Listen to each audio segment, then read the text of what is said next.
everyone and welcome back. Today's video is actually going to be something that was suggested by one of you guys, and that is a monthly favourites video. I must admit, it never really occurred to me to do one of these before because I always associate those with beauty and makeup gurus, but of course a geeky version with video games, movies, music and whatever else sounds like a pretty good idea, so I thought I'd give it a go. Luckily, my birthday falls in October, so I actually got some pretty cool things that I wanted to show off anyway, and what a better excuse than a monthly favourites to do that in. Okay, so I'm not really sure where I want to start with this, so I'll probably start with the games, because there's only two games that I really got in October that I've actually played. So if you've seen my Origami and Steins Gate unboxing, you know that I got those as birthday gifts, but I've not really had a chance to sit down and play those. I also got Digimon Cyber Sleuth, which I played for about an hour and a half, and I liked it, but something bigger and better came along and has consumed my life for the past month, and that is Tomb Raider, or Rise of the Tomb Raider.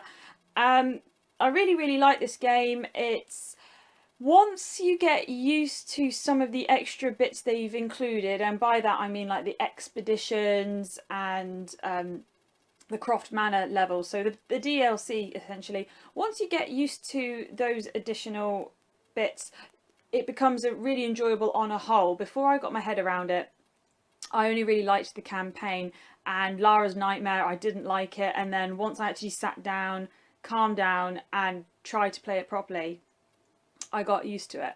Overall, I really enjoyed this game, and I don't really think Tomb Raider needs recommending, but obviously if you haven't played it or you've never played it before, go pick up the 2013 version and give that a go, see if you like it, and then move on to this one if you've found it enjoyable. But I love it.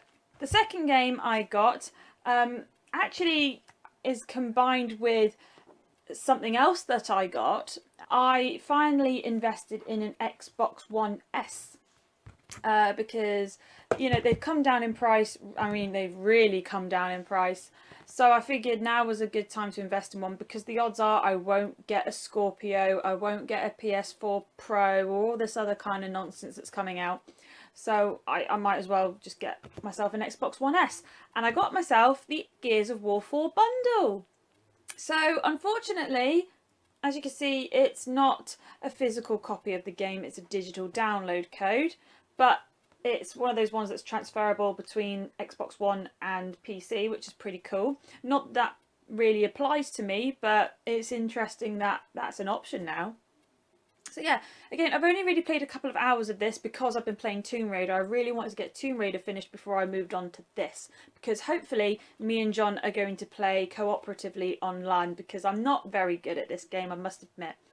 But it's great because it still has a lot of the things that I remember from the previous games, because although I didn't play them, I've watched John play them to death. So it's still got a lot, everything that I kind of expected from it, which is great. So yeah, really enjoyed what I've played of it so far. I'm really hoping to get into it this month. So like I say, that was it for the games of October. Like I said, that was more or less all I was able to play because I've been working as well. Moving on to, I think, TV.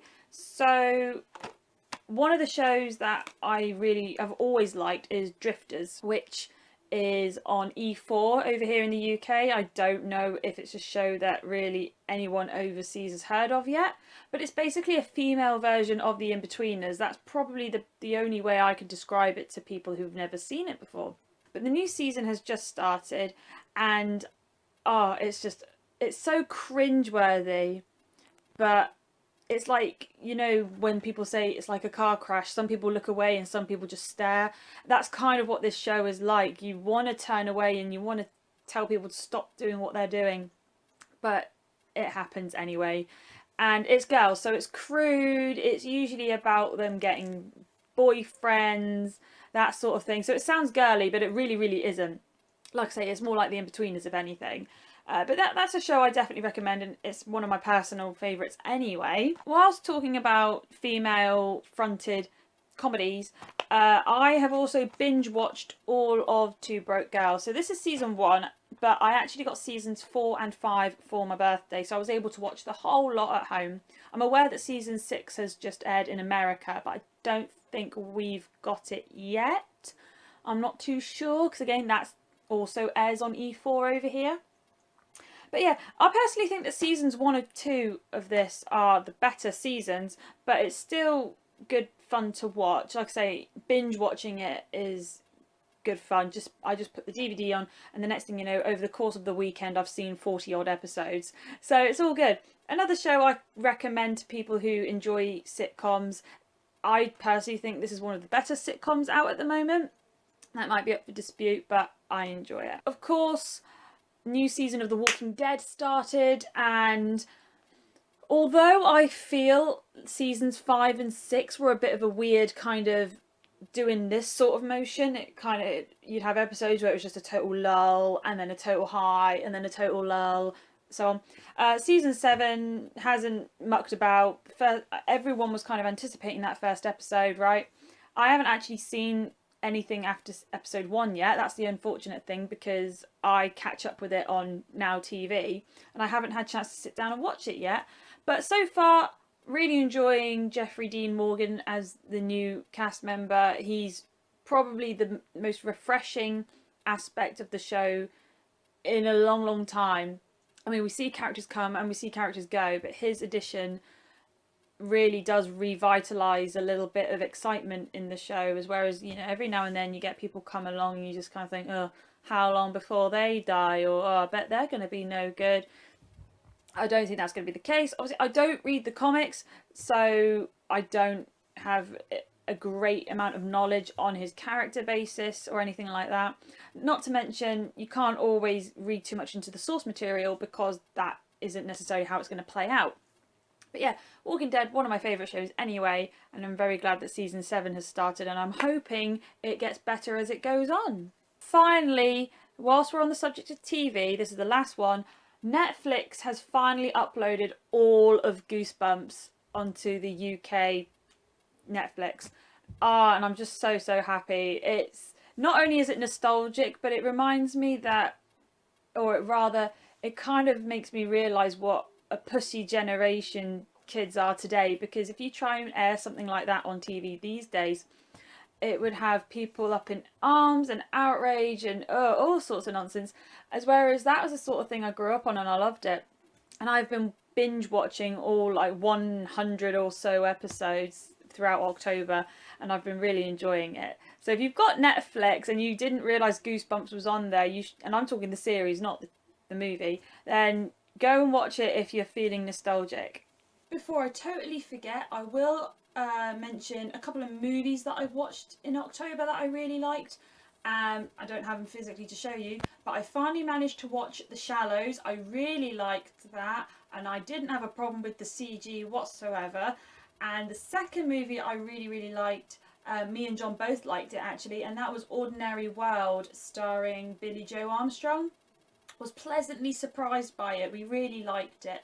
So those are two films that, if you can find them on a demand service of some description, or rent it cheap on like the PlayStation Store or Sky Store or something, then you should definitely do that. So now we can move on to some merchandise that I got for my birthday, and forewarning, this is more or less, no, it is all Final Fantasy based. And that can't be helped, that's just me. So sorry if you're going to find Final Fantasy boring, but that is what I got. So I'm going to show you the first little thing I got, and that was a plush Vivi. I've wanted him for so long, and he is available on the Square Enix store. And I know he's not like a soft cuddly floppy one or anything, he is like a hard bodied thing, but he sits quite snugly next to my Moogle that I've also got. So they're quite happy keeping each other company. And, you know, oh, what bad things can I possibly say about a plush? I mean, how can you critique a plush toy? Though I must admit, I would like a big Vivi. Like, if they could make a 4-foot Vivi, and make him kind of soft and cuddly like one of those giant bears you get in Clinton's. That would be amazing. But for now, this will just have to do. The last merchandise style item I got for my birthday, actually it's 2 items, but I'm going to class it as one. I got some t-shirts. They're manufactured by a company called Game Tea. So like I say, these are birthday presents. These aren't sponsored or anything. And they make all sorts of merchandise, might I add. They don't just make clothing, they make art prints and like homewares, accessories, that sort of thing. And they cover a range of franchises. So it's not just Final Fantasy. They've got a little bit of Bioshock, Dark Souls, The Legend of Zelda, Pokemon, all the really popular stuff, but they've done something quite unique with it all. Anyway, so I got t-shirt number 1, another VV, so we're VV mad over here. And as you can see, this is quite a nice light grey t-shirt. So they don't do coloured t-shirts, it's all on grey, white, black and charcoal, but that doesn't bother me because I'm really into this. I'm going through a little bit of a lazy stage when it comes to clothing because it's winter time now. I want baggy, normal clothes for now. So yeah, so this is like the Shadow series. And the second t-shirt that John got me was a Final Fantasy VIII bit of memorabilia. And there we have it. That is the Balam Garden school crest or school emblem, however you want to word it. And oh, we'll see. There you go. You can get a better look of it there. And like I say, these are actually unisex t-shirts. So obviously they're going to fit guys better than they fit girls, but I'm somewhere between a size 10 and a size 12. So if you are a lady and you're watching, you're going to want to go for maybe a medium. It depends really where you're stacked, if I'm quite honest, because that's the problem with these sorts of t-shirts. They don't account for any lumps, bumps and curves that you might have. So like I say, I tend to go for a medium. But yeah, so there's that one. And then I bought another one for myself because I love them so much, and this is another Final Fantasy VIII piece, and that is from their tarot card series, and this is the Sorceress. So it's Sorceress Idea, and that's so cool. So yeah, I'm really digging these t-shirts at the moment, and I can't wait to see what more they make and what other series they're going to start doing next. Okay, so finally I'm going to conclude with music, and I've been rather mainstream this month. I've only invested in 2 albums. There is so much music in the world, so much I want to listen to, but I can never actually find the time. How stupid does that sound? I can't find the time to listen to something. But the 2 albums I've invested in, the first is Korn's new album, The Serenity of Suffering. And if you're not a Korn fan, you're not going to like this album because it goes straight back to their roots. It's like a reincarnation of Issues, but it's different. Like, I don't really know how to word it without kind of generalizing and stereotyping and things like that, but it really does harken back to the sound that a lot of people associate Korn with. The album's really good. I can't think of my favourite track because I haven't actually got a physical copy to show you. I have pre-ordered the box set, which will arrive in December.